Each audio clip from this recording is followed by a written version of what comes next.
Hi, this is Francisco Bujan from vitalcoaching.com, and we are talking about vital couples, vital relationships.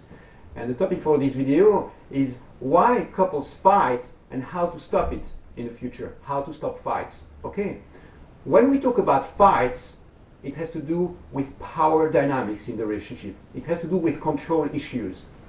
You have a certain plan or a certain vision for a certain aspect of your life or your relationship or your partner, and your partner will have another idea, and those two ideas clash. Okay, you have two plans, two visions for something, and those two visions don't match, and the moment they don't match, they clash, right? They enter in conflict. Your desire to fight about a certain idea, or your partner's desire to fight about a certain topic or a certain issue, is related with the fact that he or she wants to gain back control over a certain aspect, either of your life or his own life. Okay, when your partner fights back, he or she challenges you or attacks you on something, it's always to do with control issues, with power issues or power struggles. It means that you have a certain balance of power in your relationship, and what you are doing when you're fighting is that you're questioning this balance of power. You want to gain back a certain amount of control over something that he or she does, or the same the other way around. Okay, so the best way, really the absolute best way to stop fighting is to let go. Let go of trying to control of something that is not yours. It's very simple. Let's take the situation where you initiate the fights. Imagine that, for instance, you are a woman and you initiate the fight towards your partner. It means that there is something in his behavior, attitude, or what he's doing that you don't like, and you would like him to change. Okay, so when you do that, you are actually intruding into his territory. You are intruding into his own personal freedom and telling him to do something that he doesn't want to do. Maybe. Okay, so what he will do is defend himself and fight back. And when he does that, he's going to, be a flow of energy and a flow of emotion, which is going to attack you, fight back, really. He's going to defend his territory, defend his right to do what he wants with his existence or with his life, and tell you that, and eventually be aggressive towards you because he feels challenged. Now imagine that you are, for instance, a woman, and that it is your partner telling you to do certain things. For instance, imagine that you go out with some friends, and he has jealousy issues with that, and he doesn't want you to go, and what he's doing to you is telling you to stop, to stay at home, and to stop using your freedom, simply using your space. He wants to control an aspect of your life, and you don't want him to. This is why you end up fighting. This is why eventually his jealousy or controlling or demanding issue is going to create a clash in your relationship. Okay? So in these two situations, when you try to control your partner's behavior, attitudes, or he tries to control yours, then this creates, a situation of tension. Now we are talking about from a woman to a man, but it can be reversed, right? If you are a guy, you can apply exactly the same strategies or the same model. Now, how do you solve that? It's very simple. You have to put an idea or a key, model or mind pattern in your head.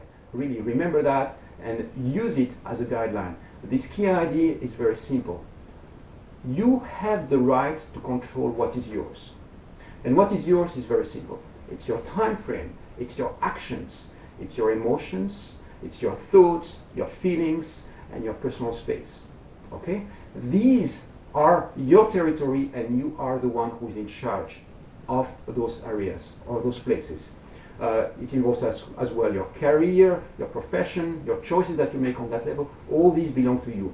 And anytime someone comes into that picture and try to control them, they are intruding into your right, into your freedom, into your right for self-determination.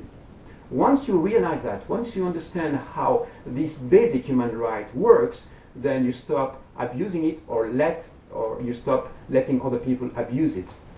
Okay, it's very, very simple actually.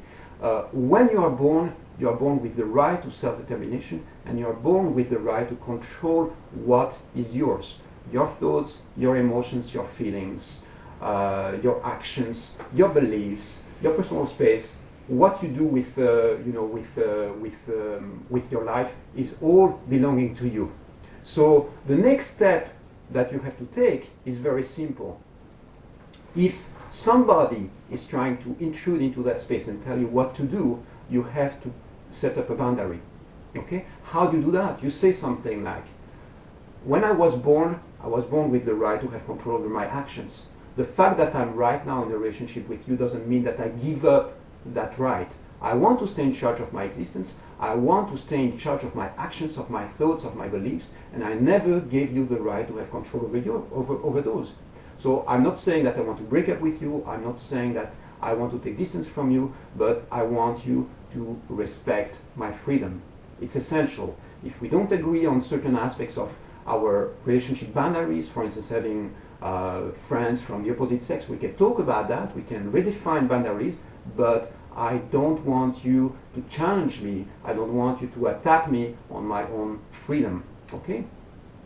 If a man or a woman challenges you on this specific issue, on this specific right for freedom, then that's the kind of things that you can say.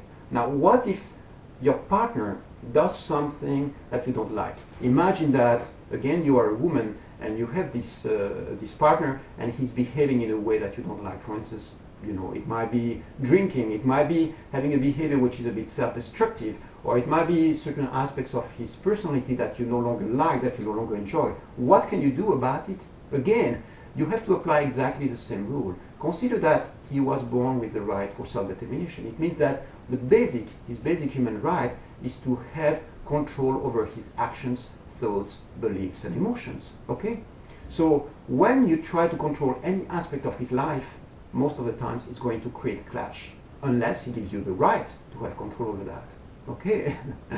I know this is a bit of a model, it's a bit conceptual the way I'm explaining it right now, but it's just to make you understand the power dynamics, what is really going on when you clash with your partner within a relationship. So the best way to stop a fight when you're actually the one who is initiating that, who is wanting to have control over an aspect of your partner's or boyfriend or girlfriend's behavior or attitude or actions, the best way to stop a fight is to give up trying to control your partner's behaviors or attitudes. Now you might say, well, you know, what if he's on drugs? What if he's doing something which is self-destructive? Or what if his actions are leading to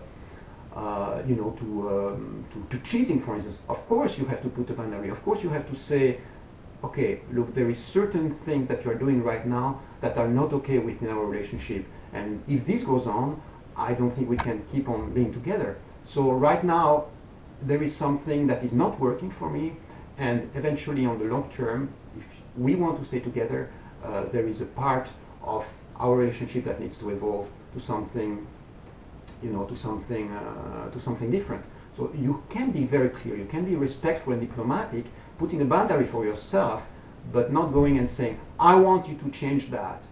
I decide what you're going to do or how you're going to behave in this specific situation. This is abusing your power. What you can say is, here is how I stand in the situation.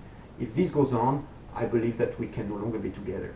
I cannot be with somebody who is, you know, for instance, being drunk every single evening, for instance, or that cheats on me, or, you know, all these things you can say, but you have to still respect the freedom of your partner for self-determination. Now, this is tough. It's really tough. It's really not an easy thing to do, because when you enter into a relationship, you are instructed to believe that it gives you the right to control the other person's actions, which is not true.